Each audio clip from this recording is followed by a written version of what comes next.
So you came down here and you were the deputy for a while? 2 years. 2 years? 2 years. Did you go right from deputy to the PM? No, I took a year off. Went back. I went to industry. I went to the year with corporate fellowship.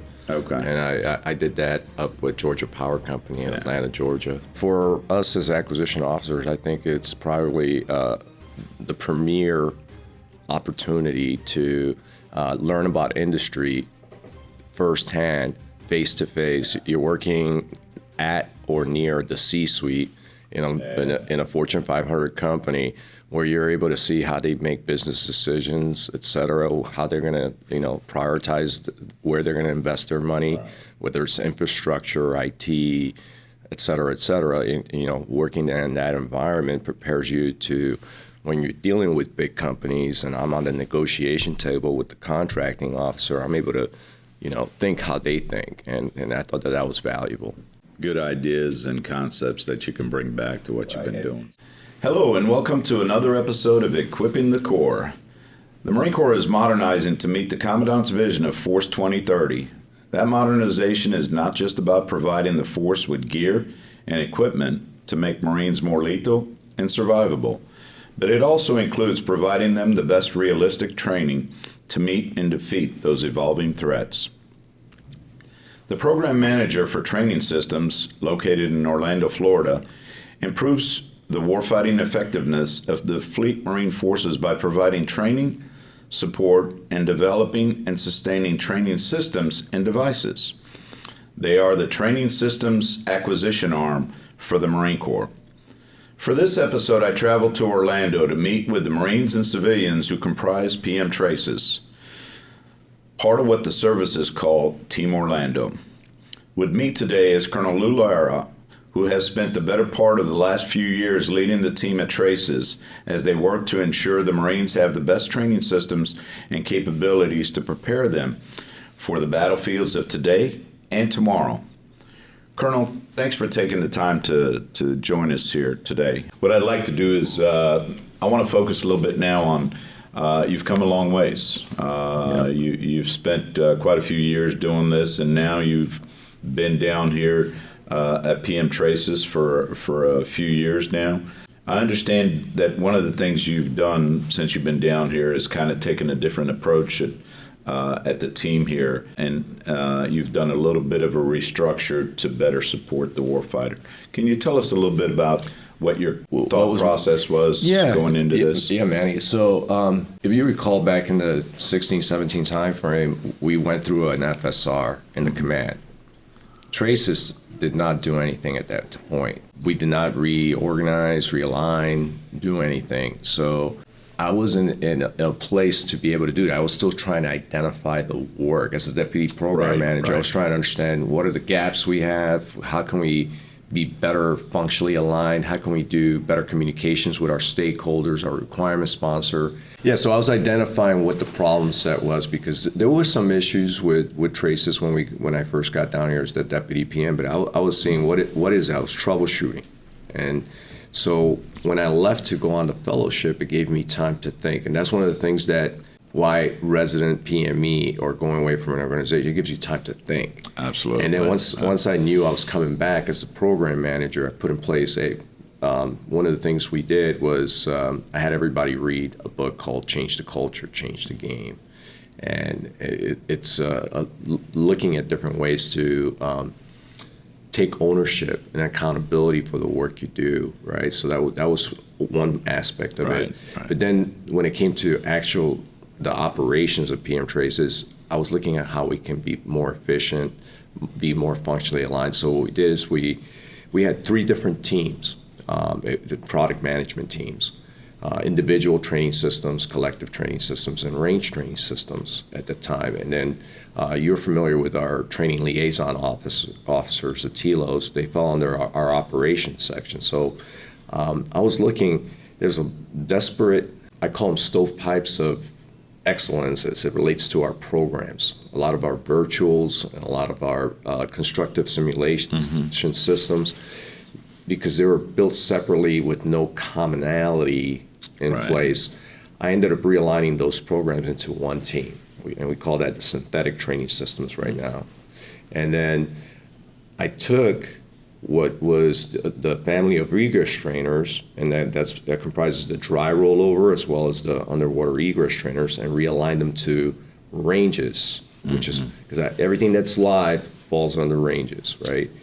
And as we did all these realignments, I was able to get efficiencies in personnel, right? And I created what we call the training systems, sustainment and support services product management team. And then I restructured how we were doing our contracting to sustain our system. So one of the things that we're different than some of the PMs, and I hate to say that because we're supposed to be doing the same stuff, but it's just a fact. There is no LogCom MOS or maintainer MOS for virtual training systems or modeling simulation. So we had a lot of contractor logistics support services to support that, right? So that's what TS4 does. They award and manage all the sustainment of the training systems. And then we also provide support services that tie back to a program of record. Like a lot of folks are like, why are you guys doing role players down there? Right, they can't understand that, right? Right. So it ties back to an actual requirements document for immersive training environments, right? So that's where you have the outdoor infantry immersion trainer where you get all the sights, the sounds, the smells. Guess what? You need the people too. So that's where that role player piece comes into it, right? And we're able to go out and provide the most realistic training venue for our Marines. So if I could real quick, and it's actually fascinating that you say that, because a lot of the PMs that I speak with on a normal basis, you buy a capability, you buy a piece of gear, and you focus on the fielding, sustaining, maintaining that piece of gear for its life cycle. But in this particular case, you're buying a service that could be evolving with as new capabilities come online. Right. So it's kind of neat that you're, it's one thing to buy a system to give you a wargaming structure or to be able to do all the synthetic training, but at the end of the day, you still need humans to be able to interact, provide feedback. So that's another area of support that you provide down here. Right. So it's actually fascinating because you lead me to another point. You deal with a lot of folks. You deal with Training Command and a lot of folks. Can you share with us who some of your stakeholders are, and maybe give us an idea what's the average week here for Lou Lara and the people he has to talk to, and the differences. He may wake up one morning and he's talking to a unit in Okinawa, and the next morning, absolutely, somebody in DC. Can you share with us a little primarily, bit about that? I'll walk through. Our major stakeholder to me is Training and Education Command. So as you know, Manny, they have multiple major subordinate commands, right? So you got Training Command that has all the MOS producing schools.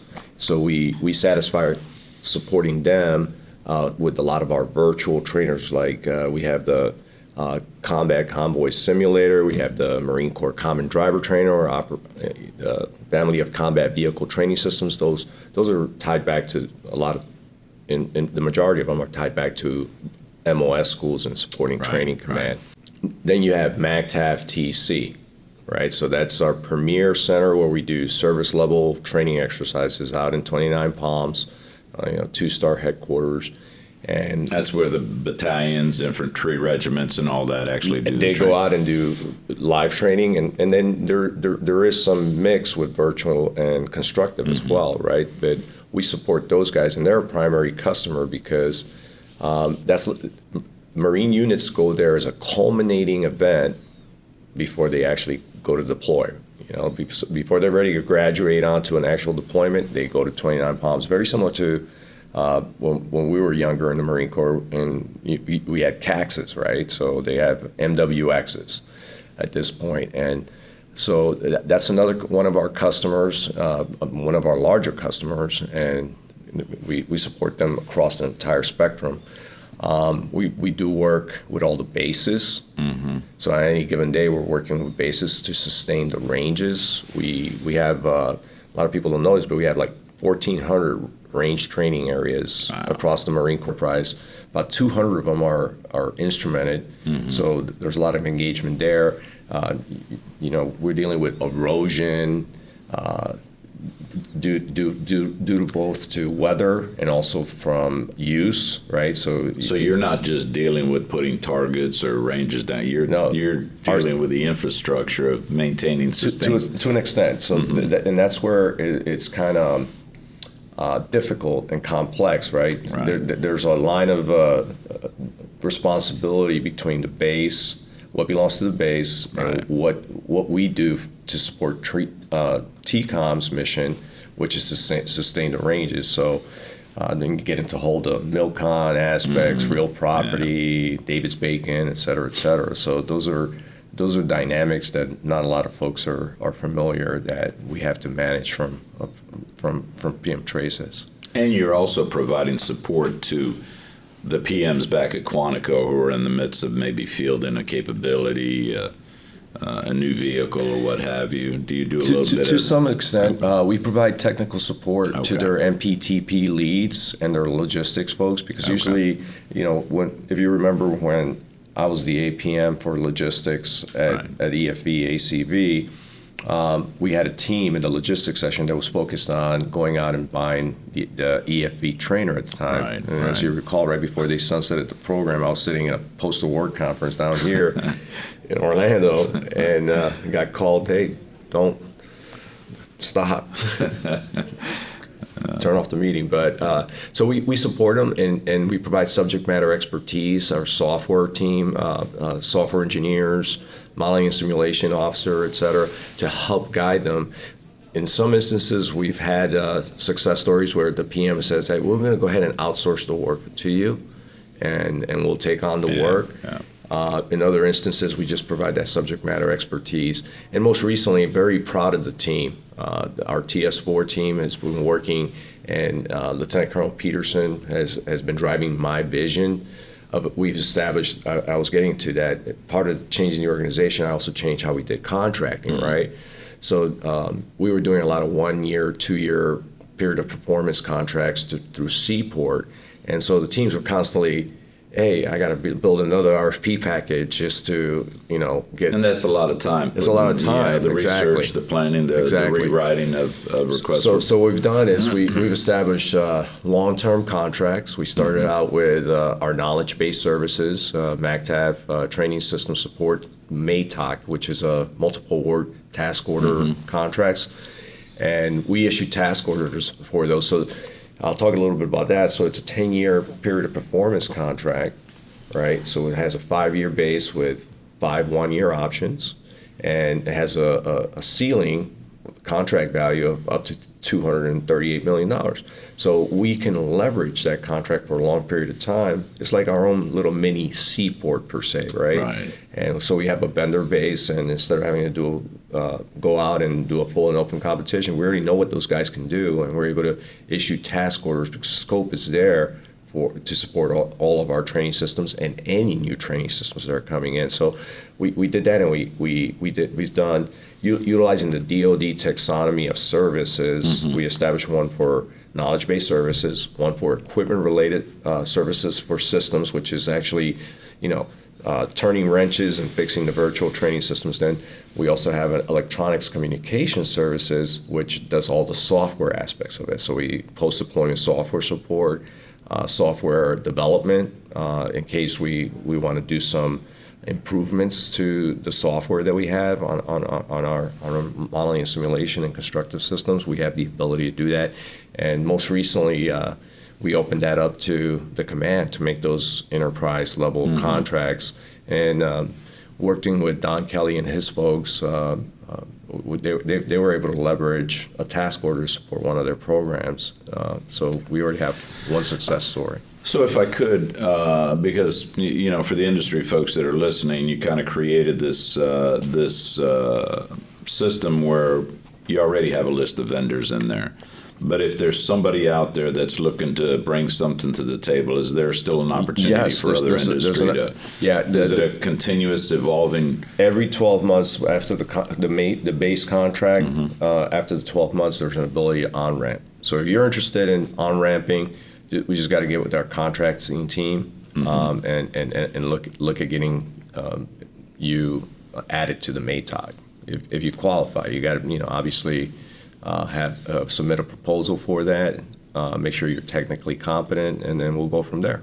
And this is actually a good point to talk about industry a little bit, because we do a lot of planning. We have a lot of things that we do to support the warfighter, but ultimately, a lot of what you do is build partnerships with industry to deliver a capability. Can you touch on that a little bit and the feedback you've had down here?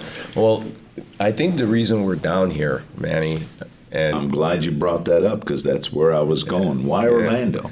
Why not Quantico? So the program office was established back in 2001.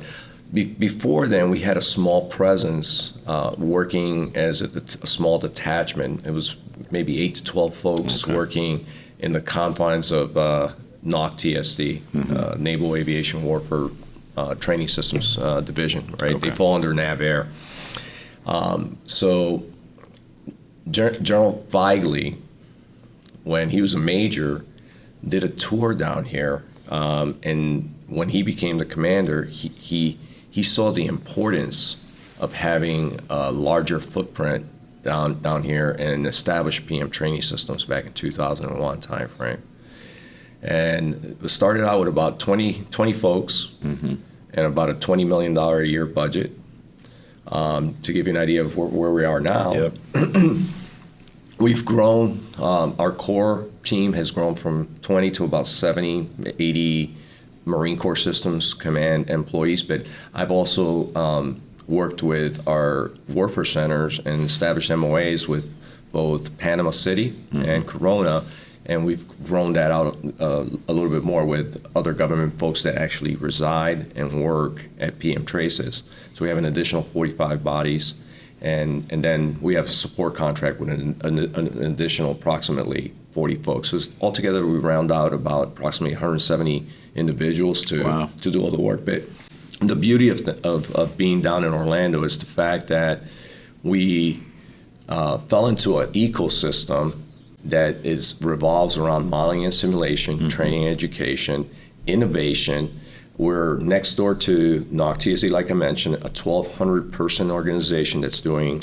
That's their main focus is to deliver training systems, both for aviation, surface, subsurface. Then next door to that, we have PEO Stride.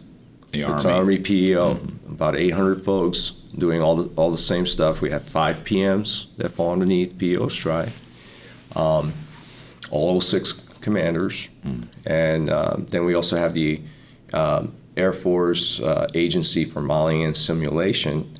Although not an acquisition agency, they focus on developing policy, requirements, et cetera, and they're tied right back into Colonel John Curian's group, who is the acquisition branch. They're up in Wright-Patterson Air Force Base. So a lot of synergies from all the services. Yes, and I'm part of a chartered organization that we call Team Orlando. But that's just the servants portions. We call it Executive Board of Directors, the EBOT. So the service leads are part of the EBOT.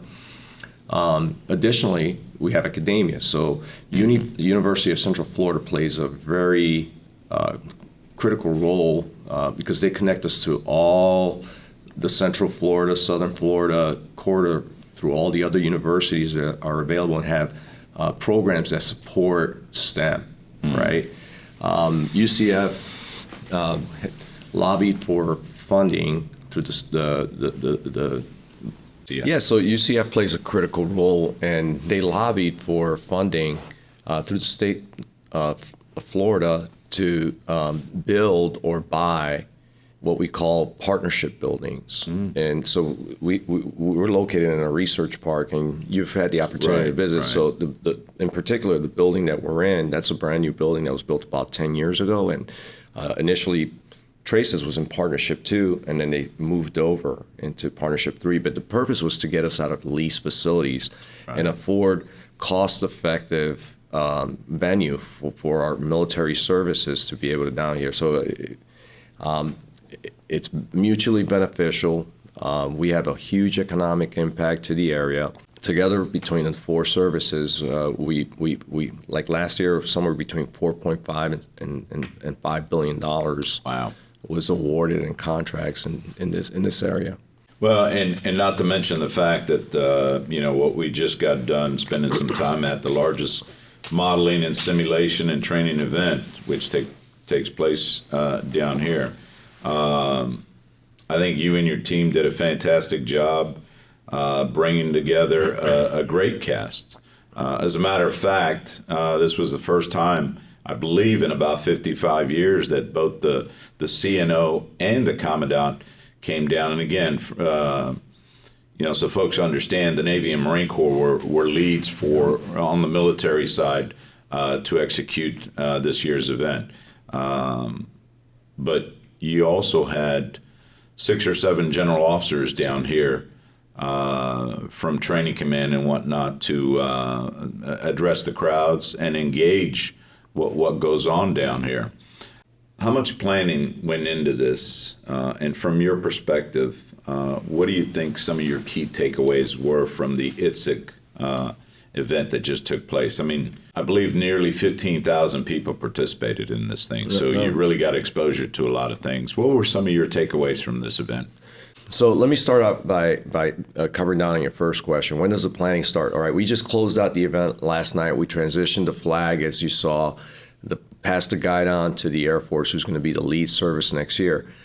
My team and collectively the Team Orlando team, along with National Training Simulation Association next door, and the rest of the Team Orlando partners are planning for next year's event beginning now. We're doing a hot wash, what went well, what went wrong. Right, lessons learned. Lessons learned, but then the planning begins for next year's. So I think it's one of the things I want to make sure folks understand is this is a little different from the traditional military expo, and I know you kind of mentioned that a little bit, but what I found fascinating from my perspective was that we're not just looking at training and simulation capabilities. We're listening to people make presentations on things that, so there's an industry aspect of this, but there's also a huge academia part of this. And I was fascinated to see that as I attended the awards ceremony, all the students who were recognized for their work, as well as members of academia. And industry. And industry. And, there's been times that we've had service members get recognized too. And so, like I was alluding to earlier, Manny, the process starts way early. So like in the February, March timeframe, we're going to be doing synopsis reviews for topical, for different topics that go across the entire spectrum of training and education, modeling and simulation. It could be stuff on human performance monitoring or how we're going to do artificial intelligence, machine learning, et cetera, right? So those get voted on. We establish committees, and it's completely on a volunteer basis. We have military folks, government civilians, as well as active duty. You have industry partners that participate in these committees, and they determine and vote on which are the best synopsises that get actually written into full-blown papers, right? So, and then fast forward to July timeframe. We set aside time, review all the papers, right? And the ones that get voted on as the best papers actually get briefed out during the ITSEC conference. So it's a yearly cycle. I've seen folks that have adopted some of those papers and, either through an SBIR or industry investing IRAD dollars have taken that concept into an actual prototyping effort and potentially production, and then actually fielding it to the fleet. I think one of the things that was fascinating to me as I walked the show floor was not only to see the virtual, the simulation, all the neat things that were going on in this world of virtual reality, so to speak, and AI and things of that sort. But there was also a huge piece of the first responder piece. And I think one of the things that a lot of planners have spoken about is the medical aspect now that's been involved in this. And it goes right to the military as well. I mean, treating an injured Marine or soldier downrange with the virtual capability now that they have to, to conduct, field operation, for lack of a better term, using all the tools that they bring down here. So one of the things, although the services are the key members and the core members of Team Orlando, you also have a multitude of other government agencies, to include DHA, as members of that. So they're catering to everybody's needs. We also have FLETC. FLETC is a member of Team Orlando, Federal Law Enforcement Training Center. I'm not sure if you're familiar, but they have that huge training facility up in Georgia. Oh, okay, yeah. Yep. There's a lot more customers that our industry partners cater to.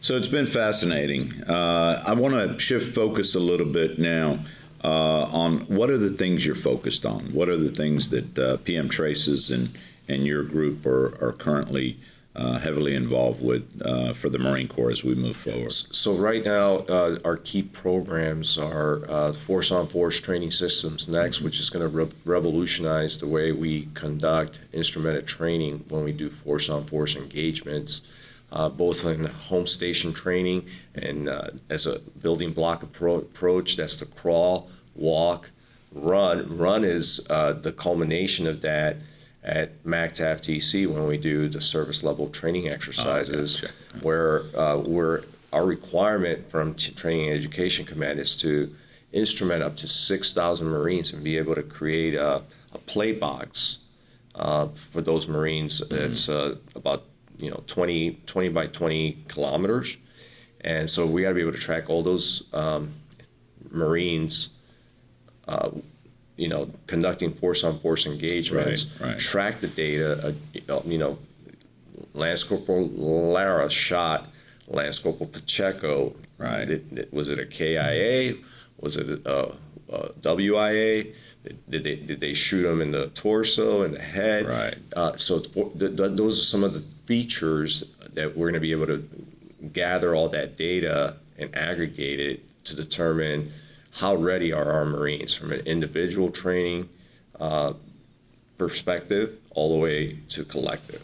And, to use the analogy, this isn't your father's Oldsmobile that we're talking about. I think a lot of the Marines and troops there would understand miles gear. If they work with the old miles gear, you get shot and you have no idea where you got shot, but the bell goes off and you're done. This is very specific. This is a lot more realistic to be able to identify where that round actually impacted in a virtual setting. Absolutely. So, and another one of our key programs is live virtual constructive training environment. So the force-on-force piece of it, to me, is the live element. That's one of the three-legged stools, right? Then you have the virtual and constructive aspects of it.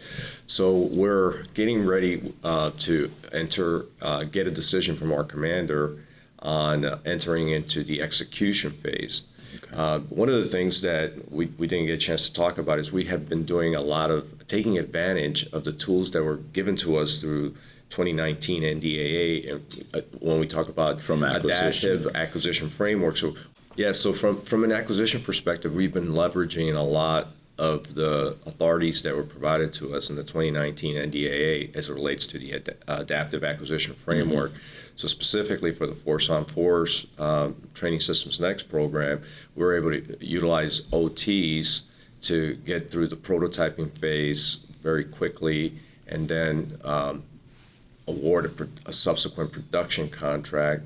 We were largest OT in the Department of the Navy. It went over $100 million, so we had to get approval from Mr. Gertz at the time.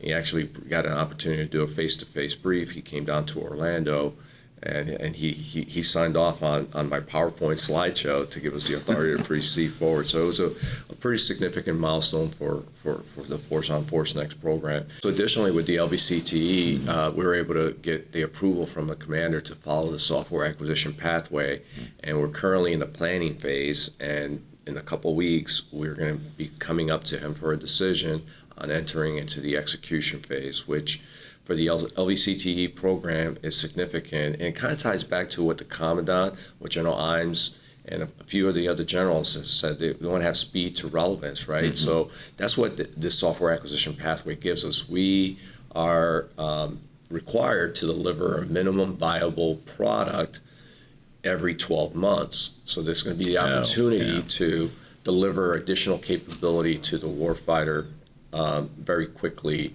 and in a timely manner.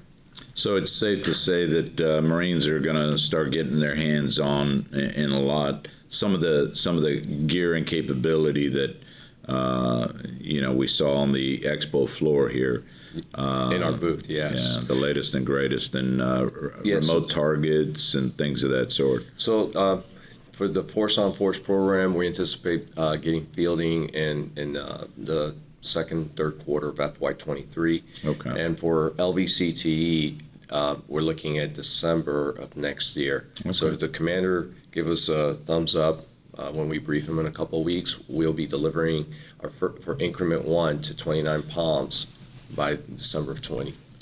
I know that the Marine Corps is also looking at or is in the process of developing or researching a modular egress training. Can you touch a little bit on where you are with that? And yes, we're actually currently in the just finishing refining the capabilities requirements change that went out. We approved it at the 06 level, so it should be coming back down to us in a 3.0. And can you tell us a little bit what the vision for a modular? I know we have several vehicle platforms. Is the concept to be able to one size fits all? Or don't know at this point. Okay. Because we still have to build out the spec and work the engineering process. Let the engineering process demonstrate what that's going to look like. So because we're going to have to go out and put it out.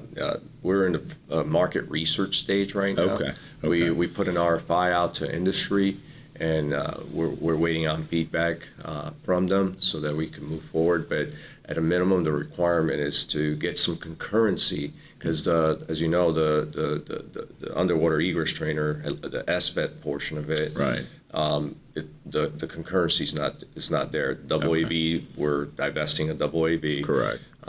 Humvee, we're divesting of the Humvee. Right.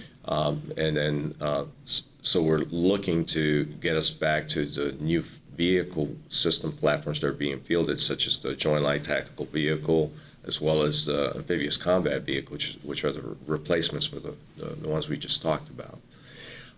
Additionally, another one of our highlighted programs right now, and another first, is the trackless moving infantry targets. They're autonomous robots that are revolutionizing how marksmanship is done and engagements out on the ranges. The reason I say it's a first is because we're doing it as training as a service. So we're not really buying the robots. We're buying the service of those robots. We just went through a proof of concept, wrapping up a proof of concept that was about 2 years long. We went out and through the service contract, we requested that we get 72 of those robots. TCOM just finished validating what the new AAO will be in the future, and it's upwards in the 200s. Yeah. So you've had those out to evaluate them and stuff at Marines. Oh, they love them. Yeah. They love them. I've had infantry Marines say, specifically, the scenario that was given to me was, we're able to train our machine gunners. If you have a maneuver element and you're providing covering fire, machine gunners right now don't know how close they can get. Oh. If you have a maneuver element that's coming across their line of fire, and how close can they get to still provide supporting fire without actually, fratricide? So they're utilizing the robots in ways that we didn't even think that it was possible. They're getting those robots very close, and they're able to engage their machine guns, and those machine gunners are learning how close they can get and still provide a safe supporting fire. Where did some of that training evaluation take place? Was that It was a combination of locations because we have these robots pretty much at all the MEVs.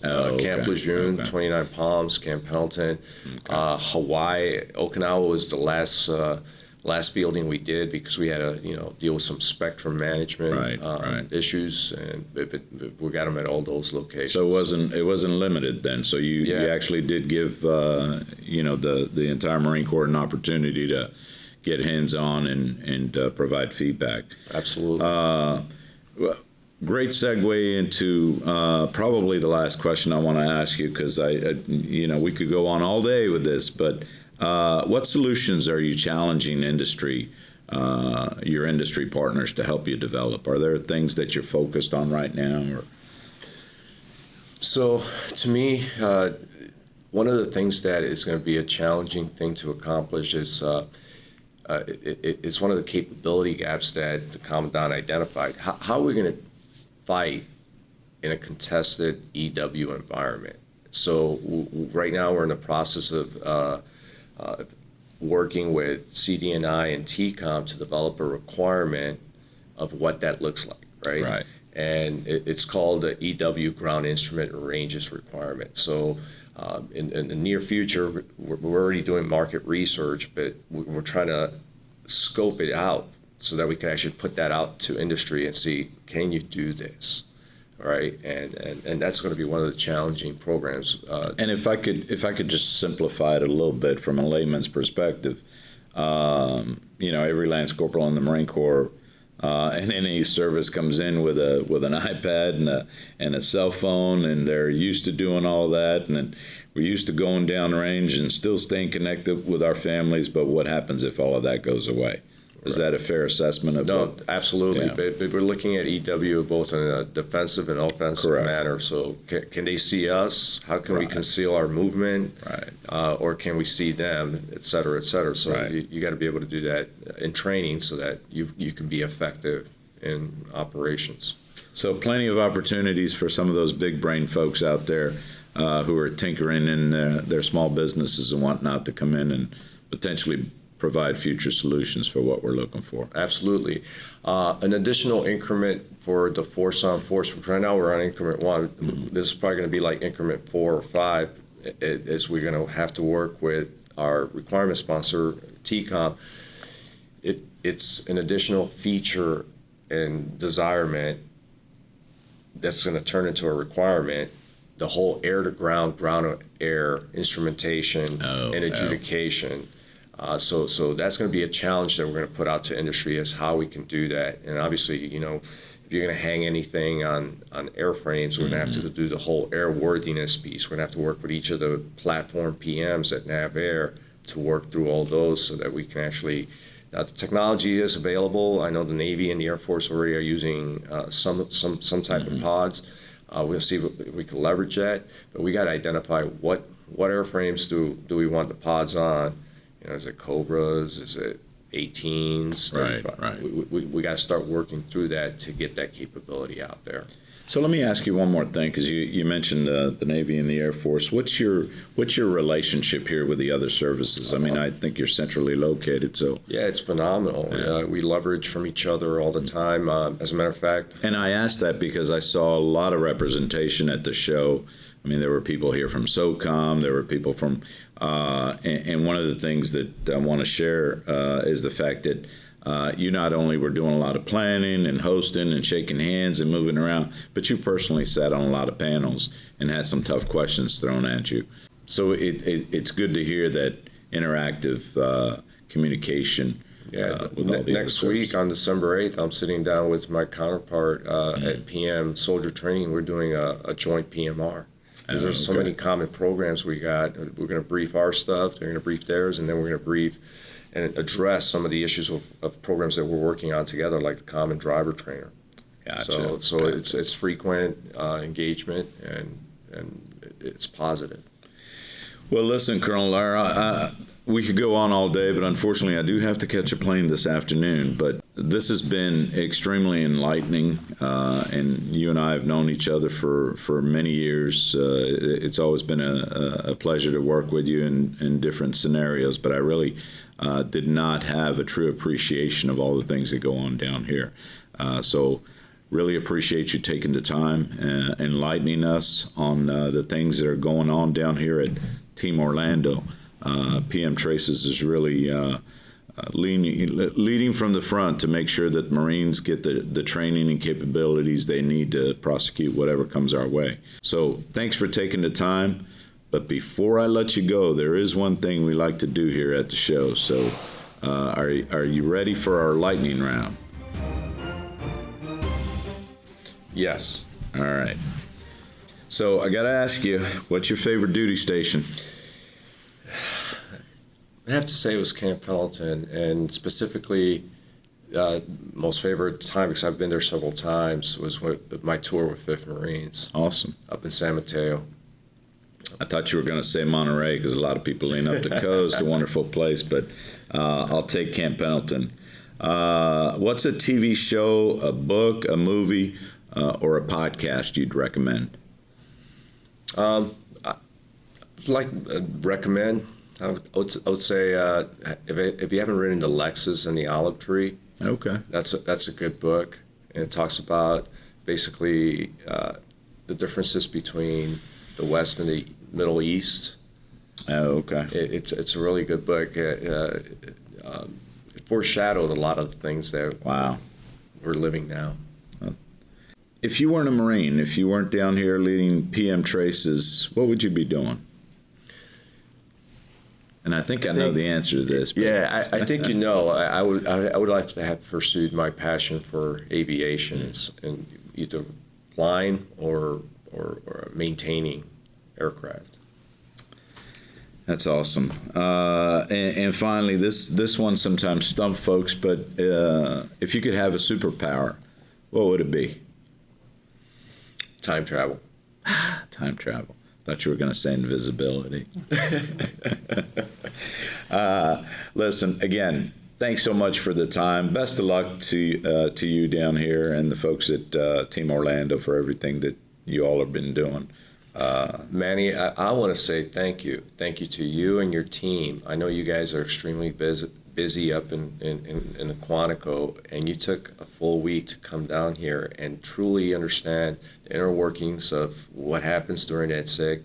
Obviously, we had 7 general officers, to include the Commandant of the Marine Corps, come down here. It was very significant muscle movement from the Marine Corps enterprise perspective. Oh, absolutely. But for you to come down and see, and you sitting down and hearing some of the papers being briefed, or watching us do the Serious Games Awards, and sitting in multiple panels with me, I really appreciate your team support and appreciate that. Well, thank you. I appreciate that feedback. Again, it's always enlightening for us, and any opportunity I can get out to better understand this acquisition world we live in, and the things we need to get to equip our Marines is well worth the time and effort. Thanks again. Awesome. Thank you. Well, this concludes another episode of Equipping the Corps. I hope you've enjoyed our conversation today. If so, please take a couple minutes, leave us a review, subscribe, tell your friends about us. Till next time, Manny Pacheco signing off.